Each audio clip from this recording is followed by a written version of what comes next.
Hello, and welcome to the White Rose Anti-Nazi Resistance game. In this game, you will have different cards, and you will give yourself these cards when under certain conditions.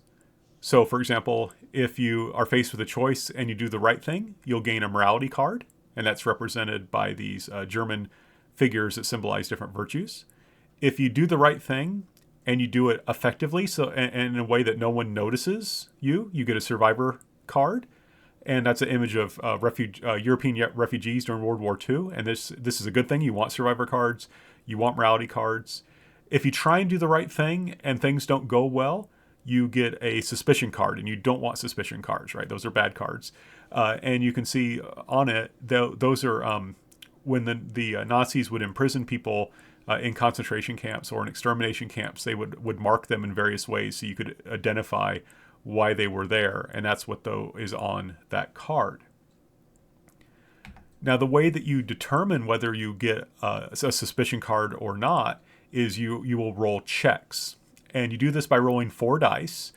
So if you're in a group of 4, everyone would roll 1 dice. If you're a group of 3, one person would roll 2 and everyone else would roll 1. A group of 2, you'd have each one would roll 2. And you're counting successes and failures. So a dice that is a 1, 2, or 3 is a failure. A 4, 5, or 6 is a success. And you need at least 3 successes in order to succeed, right? So if you have 2 failures and 2 successes, you fail. You need 3 or 4 successes to succeed, right? You lose ties. So if you rolled a dice, 1 dice that's a 1, but then you roll a dice that's a 4, another dice that's a 5, another dice that's a 6, you would have 1 failure and 3 successes. Now, you'll also have opportunities to answer questions, either the questions in this video or your instructor will ask you questions. And whenever you get a question, you get a knowledge card, and you can exchange 2 knowledge cards to change a failure into a success. So let's say that we rolled 2 2s and 2 4s. That's a failure, but we have 2 knowledge cards. We can change one of those. We can exchange 2 knowledge cards to change one of those 2s, a failure, into a success, allowing us to succeed. So you therefore, in addition to those 4 different kinds of cards, you need 4 6-sided dice. It's good to also have a failure and success chart, but not necessary. It's also good to have a dice tray where you can roll dice and they won't go everywhere. So I would encourage the instructor to pause the video here to make sure that everyone has their supplies, and then unpause it when you're ready to start with our first question. Which of the following is not a reason why some Germans supported the Nazis? A. Germany faced serious economic problems that some Germans hoped that the Nazis could resolve. B. The Nazis promised to expand international trade with ethnic Germans and other countries. C. Some Germans did not agree with the Nazis, but supported them because they were strong and anti-communist. Or D. Some hoped that the Nazis could wipe away the shame of the defeat and the problematic peace that followed World War I. So please take a moment.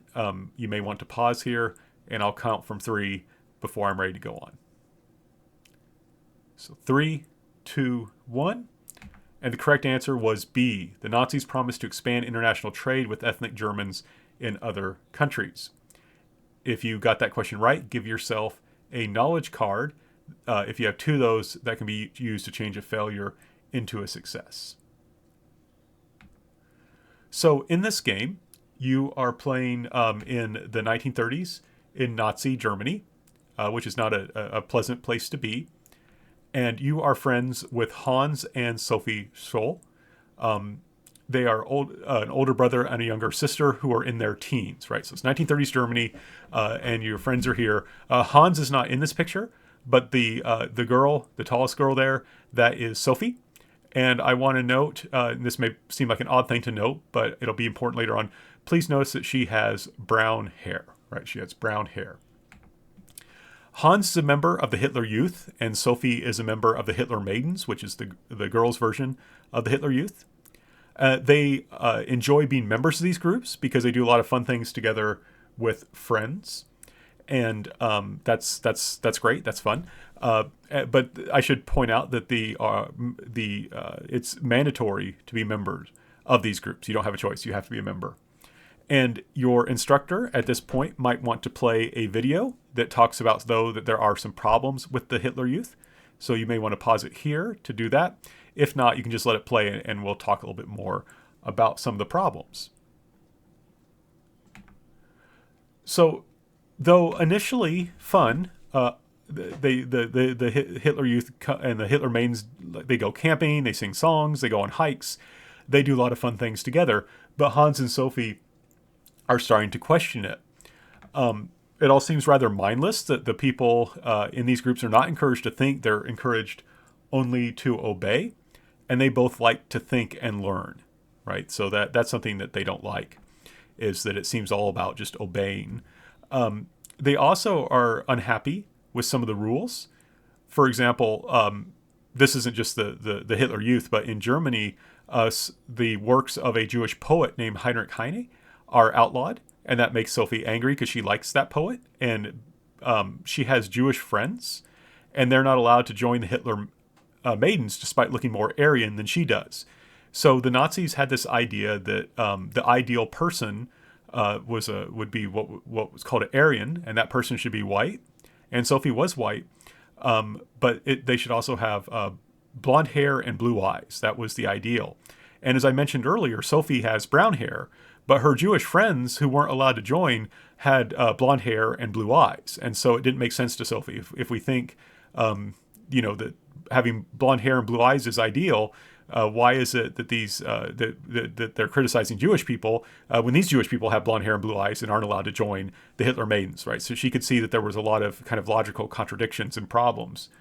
Hans is angry because while he's in the Hitler Youth, he was also reading a book by a Jewish author named Stefan Zweig, and that book was taken away from him. And he was a musician. He liked to sing folk songs, and he liked to sing them in different languages. So he knew how to sing some Russian folk songs, some Swedish folk songs, and some Balkan folk songs. And he was in trouble because he sang those songs and was told not to do that anymore. So they're starting to question these things.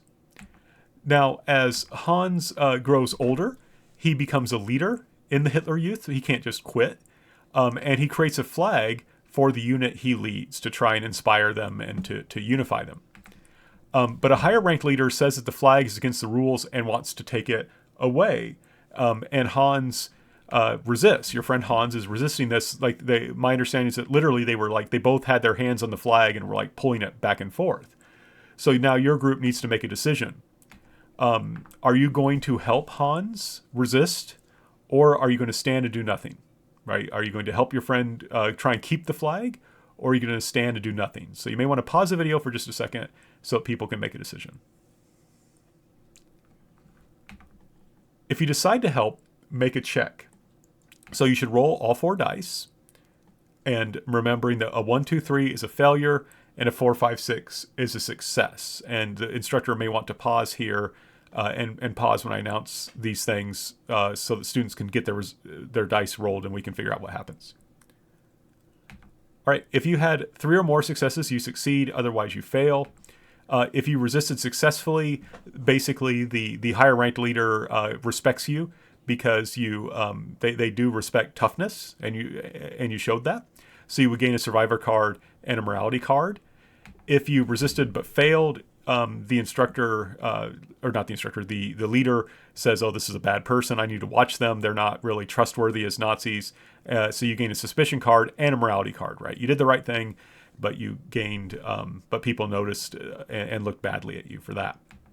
If you did nothing, then nothing happens. So on to our next country. Which country did Hitler sign a non-aggression pact with? Was it A, Japan, B, the Soviet Union, C, France, or D, Poland? And I'll give you the answer in 3, 2, 1. And it was the Soviet Union. Werner Scholl, the younger brother of Hans and Sophie, wants to put a blindfold on the Statue of Justice in front of the courthouse in Ulm, and that's the town that they live in, to protest Nazi injustice, such as the loss of judges' independence from the Nazi Party.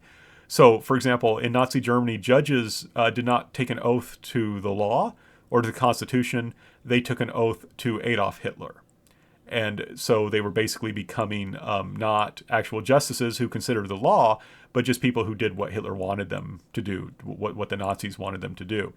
Now, this can be a little confusing because in the United States, usually we present justice as blindfolded to represent that justice doesn't care whether you're rich or poor or what race you are or anything like that. Justice only cares about whether you are innocent or guilty according to the law, right? But here, the idea in Germany, at least in this part, they, and this is an image of the actual statue, they, I think justice could see to show that the justice was looking for the truth. And by putting the blindfold on the Statue of Justice, they were saying that the Nazis don't care about the truth. In any case, they want you to be the lookout, right? They want you to be the lookout. So they want to go put this blindfold on the Statue of Justice late at night to protest the Nazis. They want you to be lookout. Do you help? If you help, make a check. If you have 3 or more successes, you succeed. Otherwise, you fail and someone spotted you. If you were successful, Hans puts up the blindfold and you help him get back home without being seen, gain a survivor card and a morality card. If you tried to help but failed, gain a suspicion card and a morality card. If you did nothing, then nothing happens. How did Hitler gain a position in the government? A. His stormtroopers overthrew the government. B. He had the German president assassinated. C. He won significant democratic support. Or D. He launched a coup. And the correct answer in 3, 2, 1 is C. He won significant democratic support. He didn't win a majority, but a lot of people did vote for the Nazis. Like Hans and Sophie, you have to engage in labor for the state before you can go to college, such as building roads or teaching kindergarten. Eventually, you get to go to medical school in Munich University, which is where the Scholls are studying. So that's nice. You're able to see your old friends, Hans and Sophie.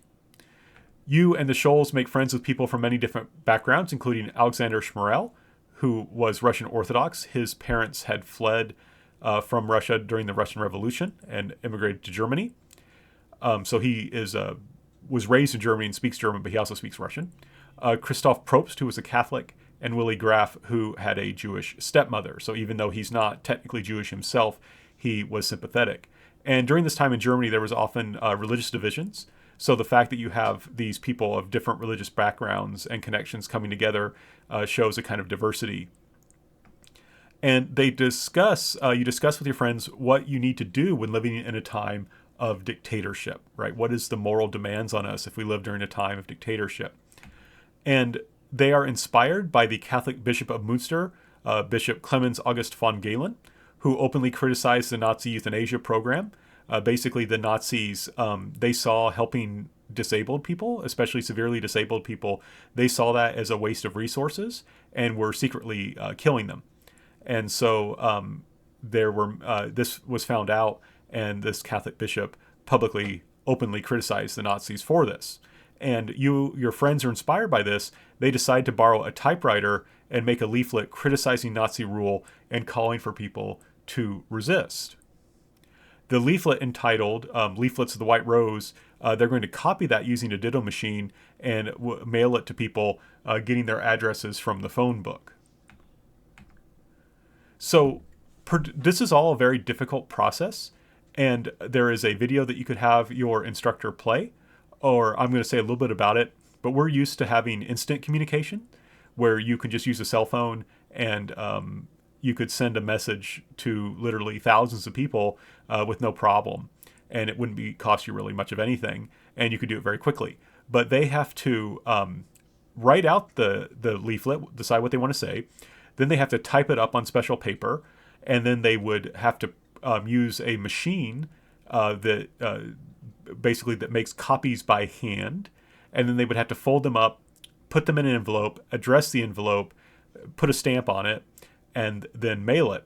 And during this time period, it was illegal to spread leaflets that criticized the government. You could be put in prison for life or executed.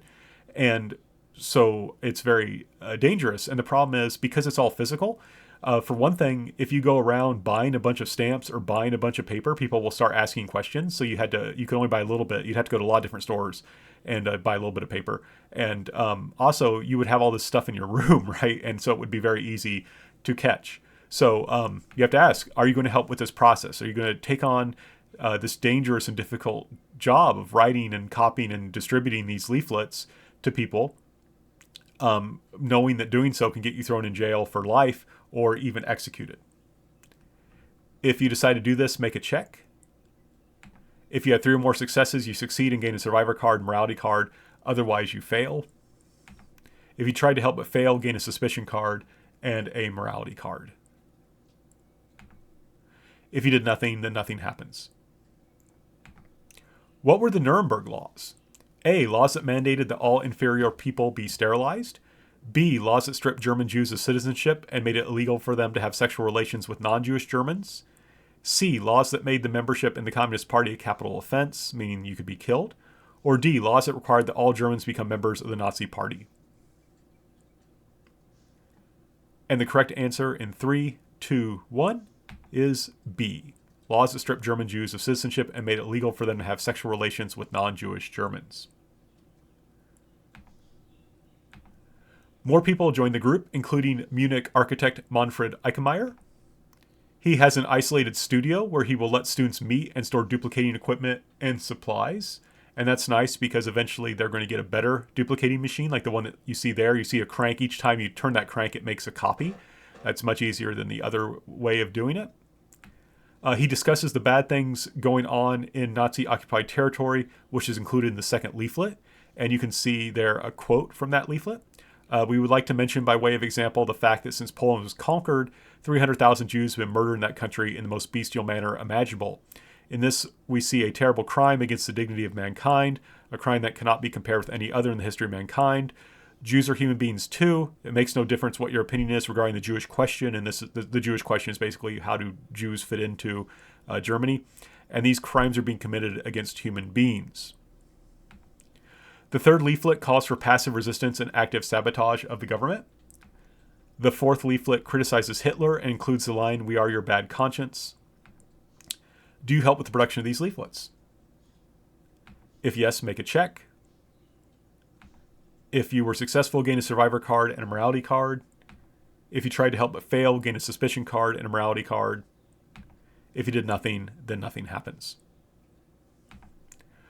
Which of the following is not a reason why Jewish Germans might have been hesitant to leave Germany? A. The Nazis punished the family of any Jewish person who left Germany. B. It would mean abandoning their property. C. Many hoped that they could endure. Or D. They would have had to find a place to go, and that was difficult. And the correct answer in 3, 2, 1 is A. The Nazis punished the family of any Jewish person who left Germany. You're called up in October of 1942 as a medical student along with Hans and Alexander to serve in German-occupied parts of the Soviet Union. And you're basically serving as a medic to help in the hospital to take care of German soldiers who are wounded. You're not going to be acting in a military capacity. And in the upper right, you can see there Sophie saying goodbye to her friend Alexander and her brother Hans. Alexander speaks Russian and invites you to visit the homes of some peasants. Do you go? If you decide to go, make a check. If you are successful, you learn more about what is happening in the Soviet Union, gain a survivor card and a morality card. If you try to help but failed, you learn more about what is happening there, but some people become suspicious of you. Gain a suspicion card and a morality card. If you did nothing, then nothing happens. But if you do go, you do learn that the war in the East, the war in the Soviet Union, is extremely brutal and bloody. There's a video that your instructor may wish to play, but basically involves the attacks on civilians. It involves sometimes the murder of entire villages, or the men in the villages. It involves the burning of villages, the killing of prisoners, and also sometimes Soviet civilians will be basically kidnapped and sent to Germany to be slave laborers, where they may work 15, 16 hours a day for the Nazis and not have a choice about it. But you learn that the German army is involved in some very terrible things in the Soviet Union. Which of the following statements about Jewish people in Germany is false? A, the Nazis saw Jewishness as religious rather than racial or biological. B, there was a tradition of anti-Semitism in Germany. C, some Germans blamed Jewish people for their country's loss in World War I and contemporary economic problems. Or D, in order to justify the extermination of Jewish people, they might be compared to rats. And the correct answer in 3, 2, 1 is A. The Nazis saw Jewishness as religious rather than racial or biological. So the group will expand. You return. The White Rose continues to expand with Professor of Philosophy Kurt Huber joining. It also builds connections with other cities. You're invited to travel to another city and to mail out copies to a third city from there.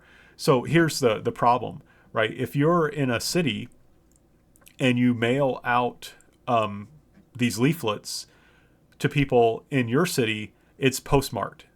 So, for example, if you're in Colombia and you send out letters to other places in Colombia, the Nazis, they'll eventually get some of these leaflets. People will turn them in. They'll say, oh, they're sending them from Colombia. That means they're in Colombia. So we need to search the town. So what you do is you would go from from Colombia, you would travel there to Greenville and then send the leaflets from Greenville, because then they'll be postmarked from Greenville and the Nazis won't know to look in Colombia. So that's the idea. However, of course, it also means getting on a train with a whole bunch of leaflets, which if you're found with can get you thrown in jail for the rest of your life or just get you executed. So keeping that in mind, do you help? Do you go and mail these leaflets? If yes, make a check.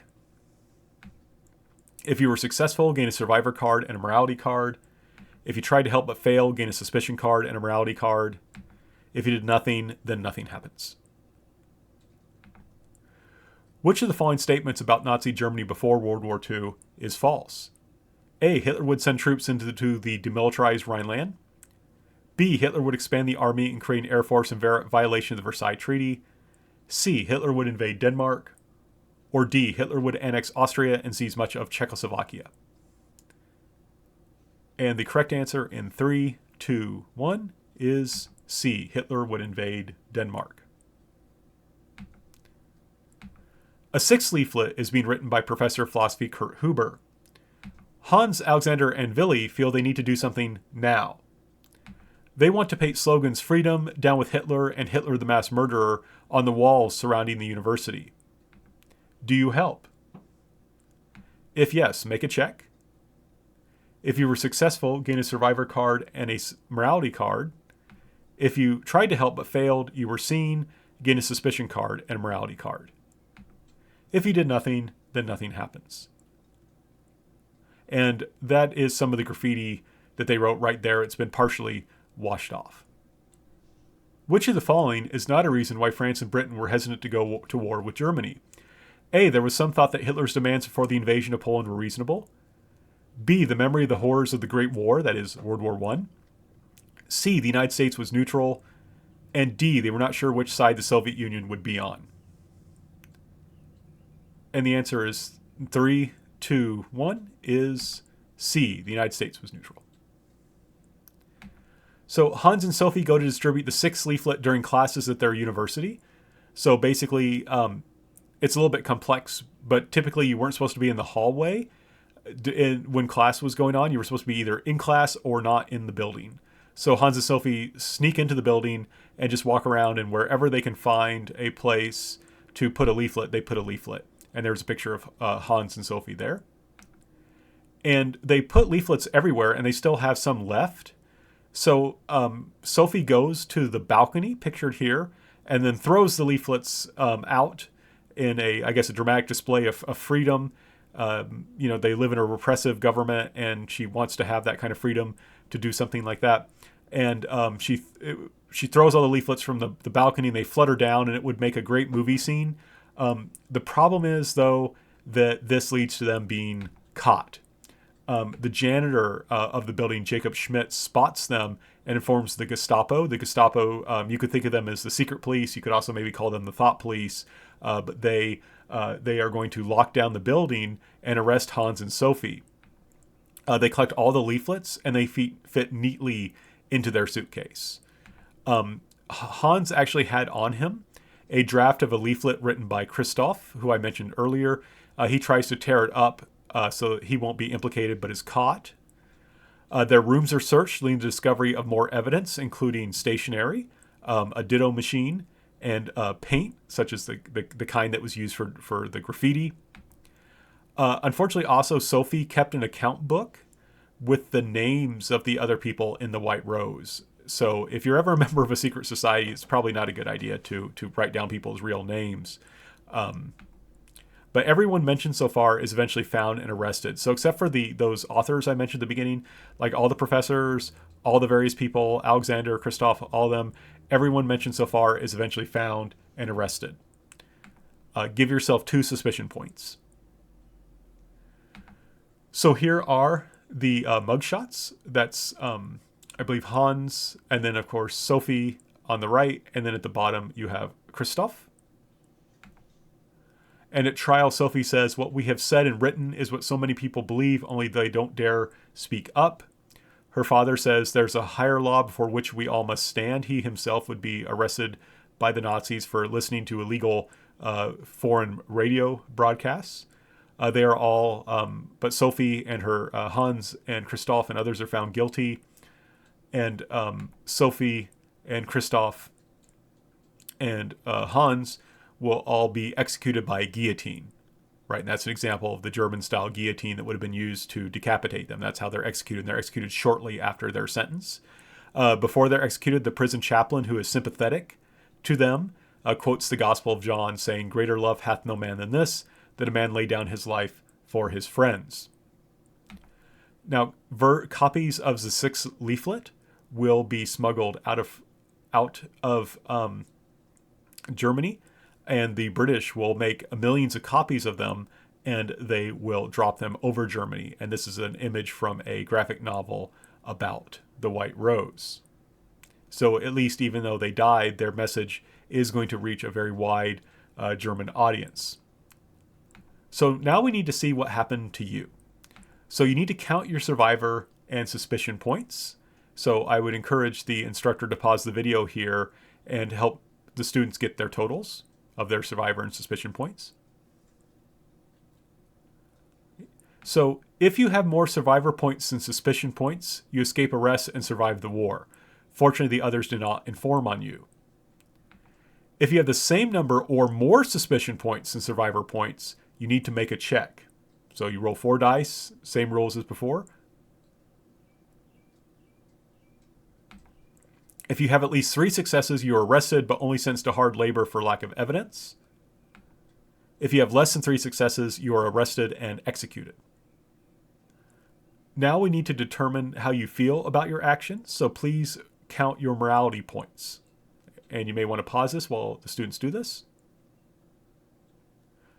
So if you had at least 6 morality points, you have no regrets about your actions and are content with your fate. If you had 4 or 5 morality points, you feel that you could have done more, but you are basically content with your actions.